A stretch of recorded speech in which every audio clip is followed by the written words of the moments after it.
Hello, welcome to our third UBS pre-concert talk for the Bangor Symphony Orchestra's 128th season. My name is Renia Shterenberg, and I am the Executive Director of the BSO. Thanks so much for joining us. Today, we'll be talking a little bit about the pieces on our upcoming program, January 28th, which include a keyboard concerto by J.S. Bach, a Grammy-nominated work for piano and strings written by Jessie Montgomery, a newly composed work by Nathan Shields, and the Fourth Symphony of Felix Mendelssohn. Today, I have with me BSO Music Director and Conductor Lucas Richman. Hi, Lucas. Hi, Renia. Hi, everybody. And our guest soloist for this concert, pianist Awadagin Pratt, who is joining us from California. Hi, Awadagin. Hello there. We also have the 2022 recipient of the Ellis Beauregard Foundation Composer Award, Nathan Shields. Hi, Nathan. Hi, thank you for having me. Of course. I would like to thank the sponsors for this season's pre-concert talk series, UBS Argosy Wealth Management. Thank you so much for your continued support. I would also like to thank the Ellis Beauregard Foundation for their commission sponsorship. Thank you so much for being a part of our BSO family. This concert takes place live and in person on Sunday, January 28th at Sunday, January 28th, 2024 at 3 p.m. Sorry about that. Can't read my own writing. At the Collins Center for the Arts, located in the University of Maine in Orono. If you are unable to attend this concert in person, but would like to experience it, we are offering a digital ticket, which you can purchase through our website. This concert will be available on our digital platform from January 31st through February 14th. Hi, everybody. How are you doing today? Good. Good. Doing very well, thank you. Great. It's good to see everybody. Well, almost inadvertently, this program has kind of come together. There's something in common with every piece on the program with Leipzig. And I didn't even kind of realize that, but of course the music of Bach and then Mendelssohn, who founded the Leipzig Conservatory, and Nathan, in looking at your voluminous bio and list of works, you recently had a piece premiered in Leipzig. Yes, it was for the Mendelssohn Academy Orchestra. It was sort of part of the Gewandhaus. How very cool is that? How did that come about? That was co-commissioned between the Gewandhaus and Tanglewood, which sort of came out originally because of something else that I'd had done in Tanglewood. Actually has, I mean, we could talk about this later, but it actually has a lot of things in common character-wise with the piece that I wrote for you. Excellent, excellent. Well, we'll be getting to your piece in a little bit. Awadagin, we have not had a chance to collaborate in Bangor, but I have enjoyed attending performances of yours for a number of years all over the country.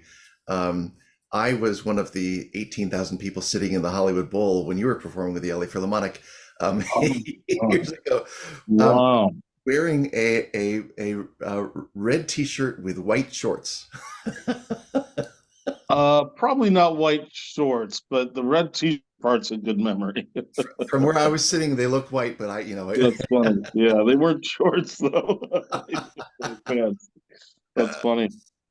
Yeah, cool. Yeah, that was a long time ago. I'm so glad to have you here with us to play music of Bach and Montgomery. And we're going to talk a little bit about the Bach, first of all. Mm-hmm. This is the fourth keyboard concerto in A major. And Renia, I don't know, did you want to chime in? Are you chiming in, or am I? We can talk. I mean, we can talk a little bit. This slide that I created here about Bach, basically it shows a lot of stuff that he's done. Everybody kind of knows him, right? Everything from, I don't know, baby Bach to they just play for the little babies to the passions and things that you hear on stages and the orchestral music. I mean, no, go ahead, Lucas. And you mentioned that the passion that actually is a connection to Mendelssohn's music. later on that we're going to be talking about. Right. Yeah. Side note, the St. Matthew Passion. Um, so Awadagin, this is the keyboard concerto was not originally. I mean, the piano didn't exist at that time. Yeah. So how does that? Do you find? Are you playing it differently than you would a concerto that would have been originally written for the piano? I think, well, ultimately the forces usually it's somewhat reduced strings playing the concerto. The playing adapts itself to the hall that I'm playing in. So if it's I'm not averse to using pedal and Bach, although in parts of my career I did not use pedal and Bach at all.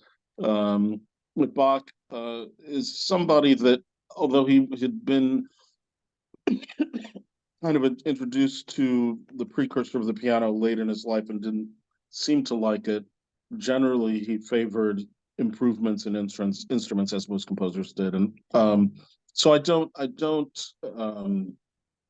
try and play it like a harpsichord. I'll put it that way. Yeah. But my playing is informed by some of the period practice information that we have, but it's not particularly fussy in that way. I played it with Nicholas McGeegan, who's a period specialist, and there was nothing. We addressed it as this is at Aspen with the orchestra and the piano, and there's a harpsichord part written for this beyond the solo part. Oh, part. So in that performance, he actually played the continuo, the harpsichord part, as I played the solo part, and it was great, kind of chamber music making. yeah.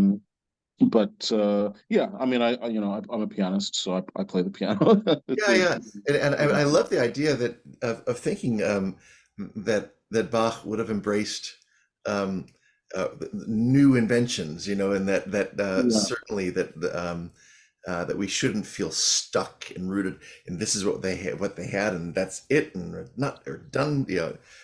Right. As a friend of mine said, we don't also, want to. He was arguing against the whole period practice thing because then he was like, okay, so we're going to play without electricity in a hall without electricity. He just went on this long line of things and we really get Candlesticks on the music stands, right? Yeah, authentic about it. That reminds me of the Alfred Hitchcock and Bernard Herrmann. Do you know the story?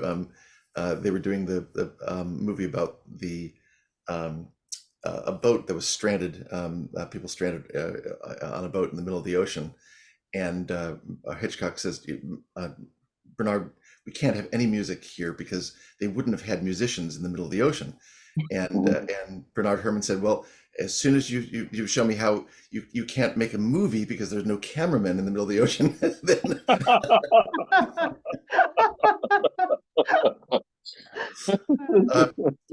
so what I did notice there's a recording I was listening to that you did, and it sounds like there are a lot of the solo strings rather than a string orchestra. We will have a string orchestra, but do you prefer that in our performance that we make a distinction between your piano and that sort of thing? There was one performance I did where there were some things that were done more with solo strings, exactly as you described. But generally, that recording was with string quartet, and so it was a particular occasion, in particular for the recording. I generally prefer, well, as you see fit. I can put it that way. It's nice to have the interaction with the solo instruments. It's nice to play with a full complement as well. So I'd embrace either approach. Great. And if there's anything in particular you think like, oh, we have that option, maybe even in the second one, we choose some sections that are that make it more of the chamber music quality. That sounds Yeah. great. Oh, it's awesome. I guess we'll see what happens when we get to the concert, won't we?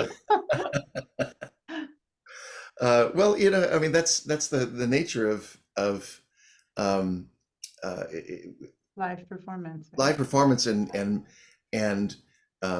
playing with it's chamber music. It's making music with what you have. Yeah, there's an improvisatory aspect to, I think it's not embraced sufficiently in our genre of music making. Is just that so much of this grew, all of it kind of grew out of improvisation, and and that's part of music making on stage as well, whether it's intentional or not. But the decisions about, okay, well, this actually, with people in the hall, it sounds differently, therefore you make adjustments on the fly. So yeah, it's nice to go in. Bernstein said it's the best way to have something great is a great idea and not enough time. Yes. To have a great result. So we can. And I love that you bring up improvisation, because improvisation is a centerpiece of the piece that Jesse Montgomery wrote for you. Is it not? Yeah, the cadenza, which it does fall in the center of the piece, is I would say on a given night 10 to 20% improvised, and the cadenza is my cadenza. So yeah, it's an important an important part of the piece, sure. So in the moment, you're feeling whether or not we're responding. You're feeling the temperature in the room, and does that? I mean, this piece has been. I mean, how many different performances? Over 30.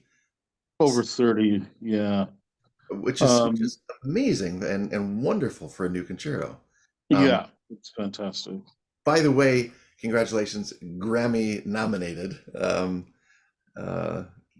Just bravo, and so deserving. But back to my question. Sorry. What are the elements that would trigger different things in your improvisation in the cadenza? Yeah. So what has happened, which is really cool, is that the piece is, while it's kind of I want to say pithily constructed, but motivically constructed, very tight kind of motivic construction.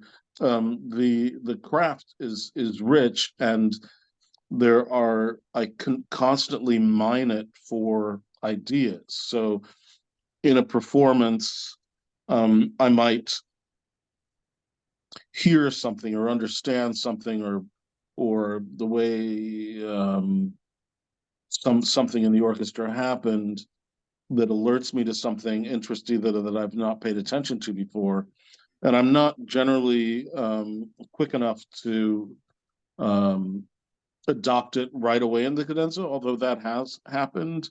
But usually then I'll ruminate on that idea and play around with that idea in my practice sessions and see what's there, and then go into the performance with several different lines of what might happen at a given moment, or where I put that material,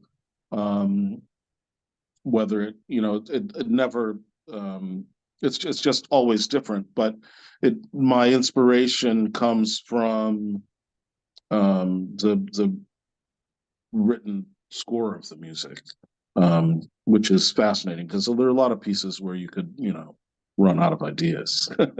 This is so rich. I love it. And one of the things that I noticed is there are particular gestures and hand configurations. And I wanted to ask you, because as this was written for you, were there certain things that you told Jesse, I like to do this, this feels good in my hand?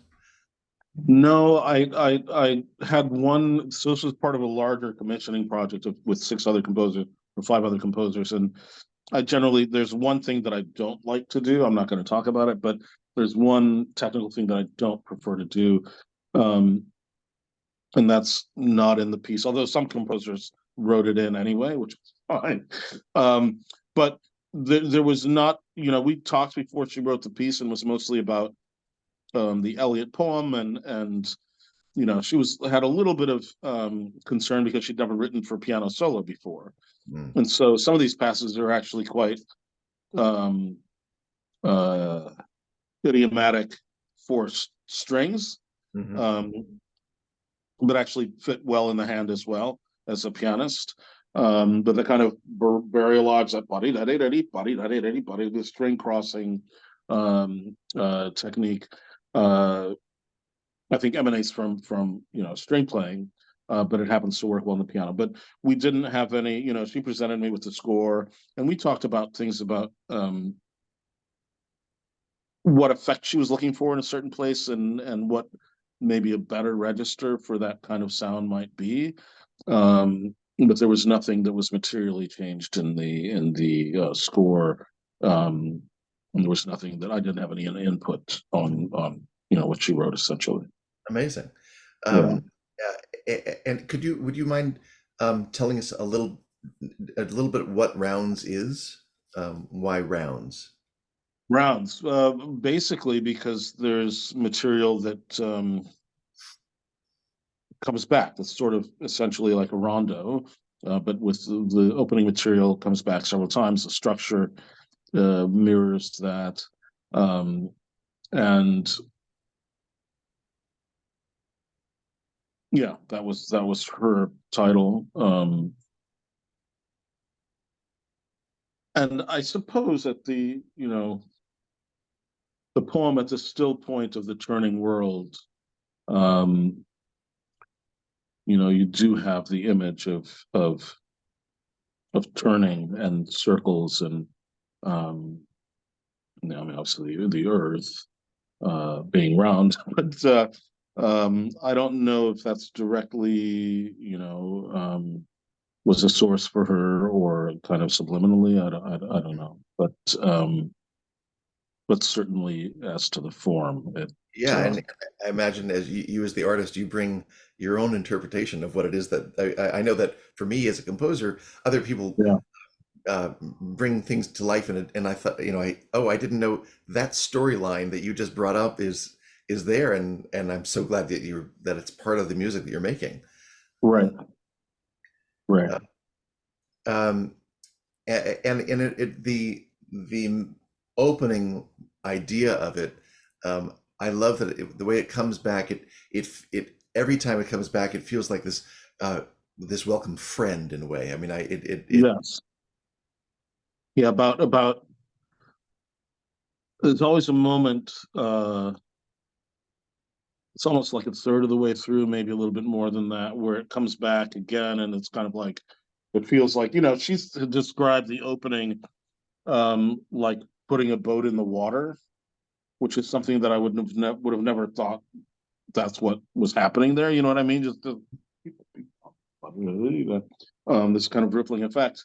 But yeah, there's a moment in performance almost always where it's like, yeah, we're back here again with our old friends. It's kind of nice. What was I going to say? There was something about talking about where inspiration comes from. Like the piano in the score never has never has that motive, right? It's always the accompanying motive that the piano has. So that's one of the things that I was happy to put in different places in the cadenza, right? Like, oh, I right, can use this, I can use that from the orchestra. So it's kind of like that. right. And there's only one time I think where you do a gesture of "pero," which the strings always Yeah, do, and yeah, but the yeah. piano only does it once. So Right, right. again, that's Actually, something. there is that one spot there. In that spot you described, the motive is in the left hand, but it's not really explored at all. So Right, yeah. right. Um, have you done how is it that you worked with Jesse? I mean, have Oh, you? we played back when she was in her primarily violinist life. She was in the Catalyst Quartet, and we played a concert in Sitka, Alaska. I think it was Schumann Quintet, and we were up there for a week with the quartet and got to know each other. And she was at the time contemplating moving to becoming a full-time composer, and she was a part-time composer at that point. And I thought, just in terms of the interactions and the conversations, and interesting and intelligent person, and that if I ever had the chance to ask her to write something for me, that I would. So sort of grew out of that moment of playing chamber music, which is partly how she conceived the piece, as a piece of chamber music more than as a concerto, for instance. Right. That sort of possibly antagonistic feeling, or one against the other feeling some concertos have, or I can play it more beautifully than you can, kind of thing. No, she has already become quite a source of inspiration for a whole generation of composers. I'm working via Zoom with a young composer in Michigan who said, I had a chance to go to a master class with Jesse Montgomery, and it changed my life. And so I mean, it's wonderful. That's cool. And I'm thrilled that you've had so much success with this particular work. And I hope that our audience, I always, when we're introduced to new pieces, when we hear something for the first time, it's not like with Nathan's work, no one has heard it before. And there's definitely something to the excitement of that. I also like to be able to hear something a few times, because there's always something new to discover in it. And Right. your recording, I know, is on Spotify and other mainstreaming networks of rounds Yeah. that you're playing, along with the Bach as well. Yeah, right. Awadagin, you've been to this region, and we're here just recently playing in Orono, and in Bangor, and Oh, yeah. so we're Yeah. so thrilled that Yeah. you've been coming back, and we love having you here, and it's going to be so exciting to have you here with the Bangor Symphony. Was happy to get the invitation. I remember when we met, when I was playing with the Stepante, right? Yes, Stepante, huh? Yep. Quartet with my old friend Dino, and so I've been looking forward, and it's always lovely up there, and I look forward to our music making. Fabulous. Thank you, and safe travels, and we'll see you really soon. Okay, we'll see you soon. Tks a lot. Okay, See you thank you. soon. Thanks for coming. Yeah, pleasure. Bye-bye. Bye. Um, Well, that was fascinating. I found it really interesting when he said that some of the music in rounds, Jesse being a violinist, you can hear that it's string writing, but that it fits well on the piano. And me, as a former violinist, I always remember playing those pieces on violin that were written by pianists that don't sit well on the violin. well, that's like the Appalachian Spring, Yeah. which is bum bum bum da, da, dun, da, da, da, da, which is great in fourths on the piano. But that's not what violinists want to do. And when It's you work hard, man. It's all right. It's always good to have a challenge. Nathan, we are so looking forward to bringing your new piece to life, Peregrine. Did I pronounce it properly? Okay. Yeah. This is you are the recipient of the Ellis Beauregard Commission Award, and have written this piece specifically for us. It's very exciting, and we're so delighted to present this work on this concert at the end of this month. So hi. Again, hi again. Can you tell us a little bit about, first of all, congratulations on the award, because each year, this is, I think we've been doing this now, you're the fourth winner of the competition, and each year there are over 325 submissions from all over the country, and you were chosen to write a piece. I mean, that's quite extraordinary and wonderful. And the jury panel very much valued the work that you submitted, and said, we think that Nathan's going to write a great piece for you. So, I mean, and you have. So could you tell us a little bit about Peregrine? Oh, thank you. I mean, it was a real honor to be selected for it. So, what I've been thinking about in a lot of my recent music, I guess, and this piece kind of grew out of it, is a way of sort of trying to develop this kind of very fluid emotional sensibility, something that can kind of move rapidly and flexibly between kind of the comic and the tragic, between, I think in this piece, between a sort of almost playful, absurd kind of humor and something deadly serious, without there ever really being a sense of the disjunction or tension between them. So that ability, you could say, to sort of modulate between a variety of emotional states. I guess I tend to think a lot about things like, say, Shakespeare's tragedies, where there's always this kind of comic relief cutting through the intensity and the seriousness. And I think, in a way, I started with that mood, or with that kind of, or that sort of, rather that sort of desire to move flexibly between different moods. Mm-hmm. And the title, which alludes to a number of different things, kind of grew out of that sensibility. So Peregrine is, on the one hand, you'd say the most obvious literal meaning is the peregrine falcon, which, among other places, nests in Acadia National Park. And I wanted to capture a little bit of the feeling of particularly Maine's wild places. It's a state that I've spent some very happy times in, although usually in the summer rather than the dead of the winter. So this will be a new experience. But I wanted to capture a little bit of the wildness of that place. And on the other hand, of course, a peregrine also is an archaic word, sort of from the French, or really from Latin by way of French, for a pilgrim.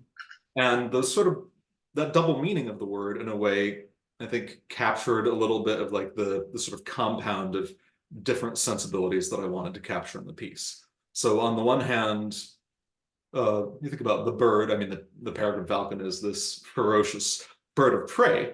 So on the one hand, it is, it can be this sort of terrifying, savage animal. And the piece is, I think, at some level full of a kind of athleticism and almost a sort of violence. There are these kind of shrill motifs that pop up again and again in the winds that almost resemble a sort of bird cry. On the other hand, to me at least, the peregrine, like almost any bird, has this kind of element of ridiculousness when it is on land, and I think inevitably a kind of element of playfulness. And on the other hand, I think it moves from that to, particularly in the kind of middle sections of the piece, which is dominated by this long kind of melancholy horn solo, it moves to a kind of spirituality, into a sort of sense of I think mourning and kind of almost romantic longing. And in a way, what I wanted to do in the piece a little bit is try to capture the way in which those two extremes, the kind of the violence and playfulness on the one side, and the kind of the intense inwardness and soulfulness on the other, are two sides of the same coin. It's the music is so vibrant, and what you've crafted is rivetingly exciting, rhythmically, and it's very dramatic. I like the idea that you mentioned Shakespeare and the storytelling. It's not necessarily programmatic, though. There's not a story from beginning to end. It's more evocative of atmosphere. Is that correct? Yeah, there's no real story to it. The orchestration, our orchestra for this concert is a smaller, a chamber orchestra.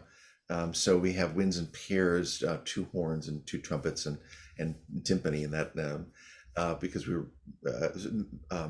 focusing on the Mendelssohn Symphony, which is the second half of our program. So with that, we've asked you to write your piece with that instrumentation in mind. Given the subject matter, you could probably have used twice as many instruments to create, in a full Rimsky-Korsakov explosion of sound, the Peregrine Falcon. Did you feel constrained, and or if you did, how did you manage to convey what you wanted to convey, given certain parameters that to which you're limited? Well, I think there's a sense in which every instrumentation, including, say, a large romantic orchestra, is going to constrain you in some way. And the question is partly maybe how you work with those constraints and how you sort of, I think, let them in some ways guide the sensibility of the piece. So previously, I think I had written, on the one hand, for a very large orchestra where you had sort of 3 of every wind instrument, kind of a Wagnerian orchestra, essentially. And I'd written for a kind of chamber orchestra where there was really just 1 of everything, and the strings were pared down basically to 9 instruments. So this was kind of, it's in between those. On the one hand, the first, you have this gigantic range of precedents, and then the second, you are doing something that very few composers have really worked in, and which is liberating in a way. For this, I think I end up looking inevitably at a lot of classical models, since it's essentially a classical orchestra. And I think if there was a sort of constraint, I think the constraint came down to thinking about how do you kind of create this sense of richness and momentum with those particular forces. Particularly, you say when you have just 2 of every wind instrument, you're not able to create like these rich, full harmonies with a single color, the way that one can with the Wagnerian orchestra. And then, so you end up, at least I ended up looking a lot. I mean, among other things, I looked at the Italian Symphony, not knowing that it was actually what I was on the program. Oh, wow. So early Romanticism, pieces like the Italian Symphony or like Tannhäuser. And I think you'll probably hear in the piece, you have a lot of like these kind of staccato triplets in the winds that are actually very close to the way the Italian Symphony opens.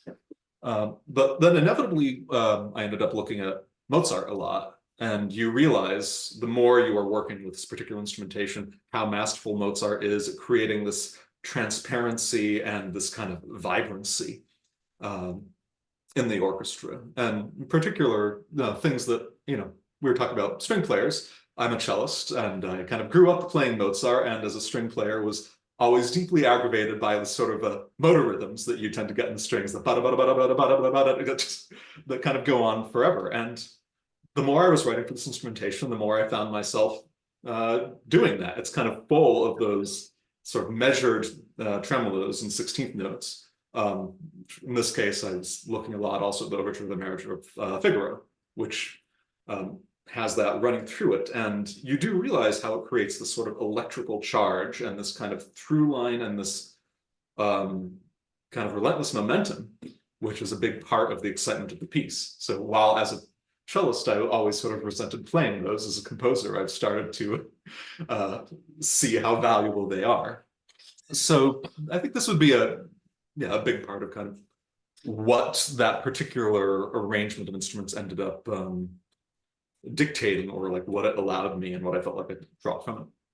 Well, I think it's a testament to your creativity to be able to take the same orchestra that Mozart wrote for, the same orchestra that Mendelssohn wrote for, and completely make it your own, and realizing it's the same instruments that Mendelssohn would have had, and we will have on the second half, same instruments, but you've created a completely different world and a very, very different vocabulary.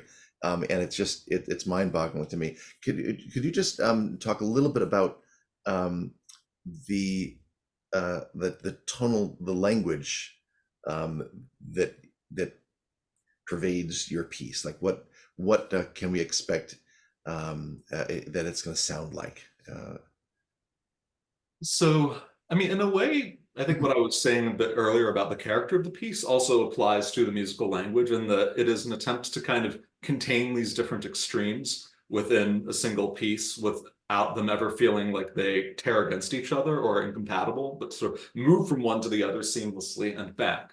So, I mean, at a level, the one level is fundamentally it is a tonal piece. It's basically in F minor, kind of, but really it kind of modulates between, on the one hand, at the opening and various places in the close, you'll have this kind of very intense, kind of gritty dissonance. I think Bartók is often a big inspiration for me. So you'll have like these big nasty chords that are kind of like driving and sort of slashing that run through a lot of the outer sections of the piece.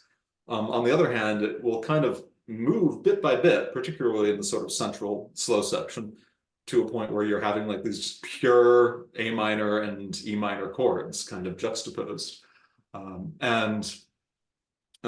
Hopefully you'll kind of get from one to the other bit by bit and back without ever really noticing that gradual transformation of the harmonic palette.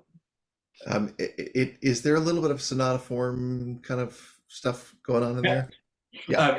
It's I mean, it is essentially in a kind of, sort of like a Beethoven style sonata form where you have the sort of, two themes in the exposition and then a big development and then a recapitulation of those.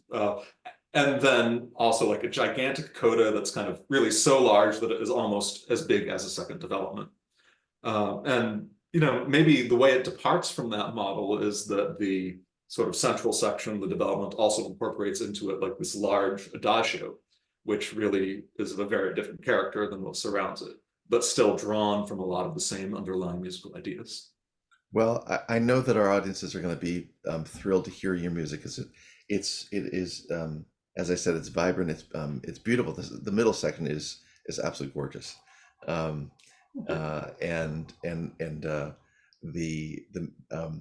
the shrieking peregrine falcon is also quite thrilling.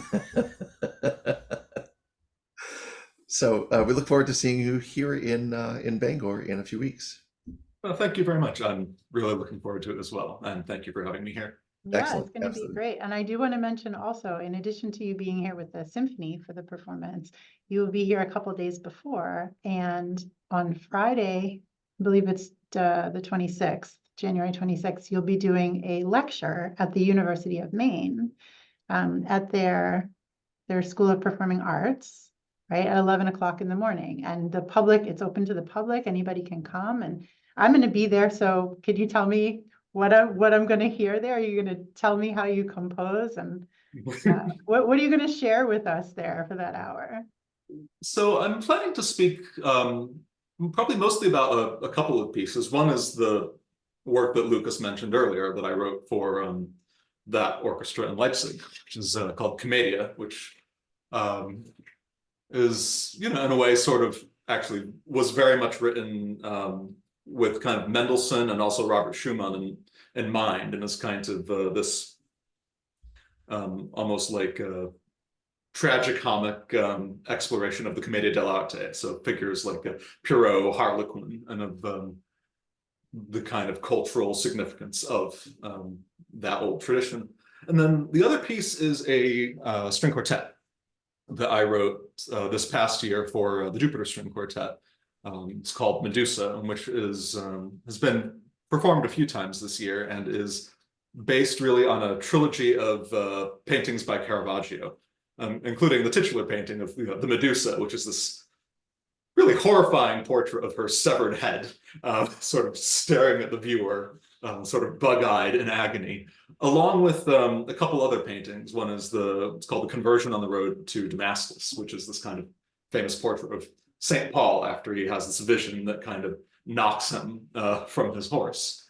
And then the other one is Caravaggio's Bacchus, which is, basically a portrait of a sort of a youth who is dressed as the god Dionysus, kind of. So the god of, drunkenness, madness, intoxication, who's surrounded by fruit and kind of holding a glass of wine toward the viewer. Wow, So, sounds like fun.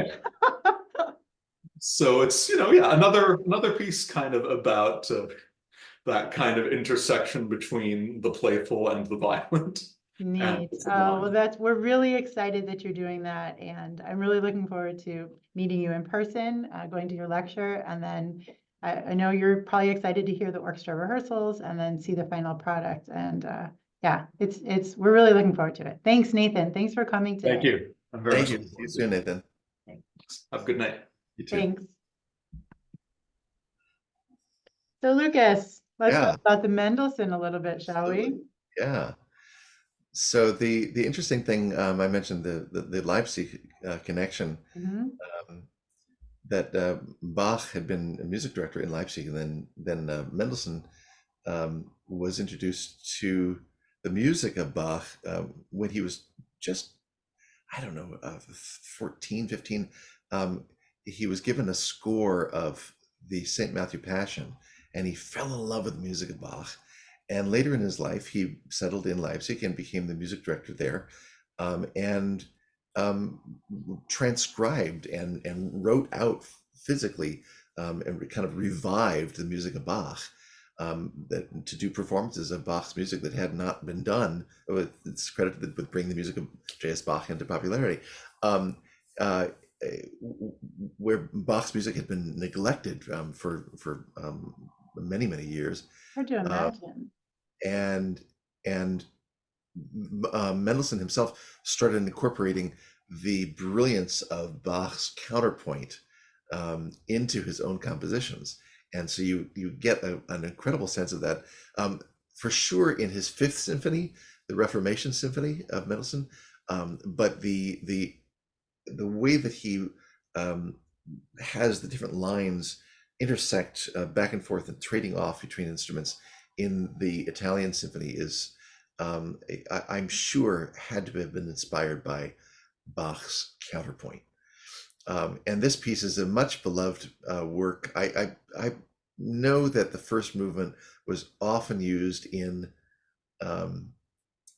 cartoons in the mid early 20th century. Would we have heard it on a Bugs Bunny cartoon or something? Yes, it was, between that and Mendelssohn's Songs Without Words, you definitely heard this music from the Italian Symphony. It's in 4 movements. It's called the Italian Symphony. It's actually, there's a little trivia question. You can ask this at parties. You can say, what is the one symphony that in the classical era that begins in major and ends in minor? And that's Mendelssohn's Italian Symphony. Usually, a symphony, if it's going to change key, it would start off in minor, like a Beethoven Symphony Number 5. It's a C minor and ends in a glorious C major. It's rare, so rare, that start off in a major key and end in minor. And in this case, the last movement is this saltarello. It's this Italian fast dance, and it's this very folky, brilliant tarantella kind of like this jig. The second movement, I mean, I love the first movement, and it's a virtuoso piece for the strings and the winds. But the inner 2 movements, the second movement is this beautiful walking, this march of sorts. It's marked andante con moto, which andante, it comes from the verb andar, to walk, but it's walk with motion, and basically that's what it is. It's this beautiful melody that just keeps on going on, and over the period of time, it accompanies this long march, and you can just envision a parade of people going by. It's so stunning. And the third movement, for me, I think, is evocative of what composers like Schumann and Brahms would later on write, when you come to this beautiful waltz. It is not your typical Mozart minuet sort of thing. It is a very lyric and beautiful waltz that happens in the middle of the piece. So it's a stunning work, and it actually has not been done in Bangor for a long time. Long time. Really? Yeah. Huh. Beautiful Certainly. piece. Yeah, so we're really excited to bring it back. Oh, that's fascinating. Yeah, I bet you are. Well, great. Thank you so much for walking us through the program. It sounds like it's going to be super exciting. I mean, Yes. I'm excited about it. I do want to share with our audiences that we will have this available as a digital concert release. You can actually buy tickets now. Pre-sale has already started. They're only $10, and you can visit our website for those tickets. And It starts on my birthday. oh, get out. Happy pre-birthday. The live concert is professionally recorded and will be live broadcast a month after the live version. So on February 28th at 8 o'clock, you can tune in to Maine Public Classical at 106.1 FM and hear this again. And I just want to thank everybody for joining us here for our Argosy Wealth Management pre-concert talk, past, present, future, Bach and beyond, with pianist Awadagin Pratt and composer Nathan Shields. And of course, our amazing music director, Lucas Richman. Thanks, Lucas, so much. Thank you, Renia. Thank you for guiding us through all that. And we really look forward to seeing all of you at our concert coming up at the end of January. It's going to be a beautiful affair, great music with our wonderful orchestra. It is. And you know, if you come and then that piece by Jesse Montgomery actually wins the Grammy, you can say, I heard that piece live at the Bangor Symphony Orchestra, which I think is really cool. Yeah. So anyway, thanks, Lucas. Thank you. All right. We'll see you soon. Bye.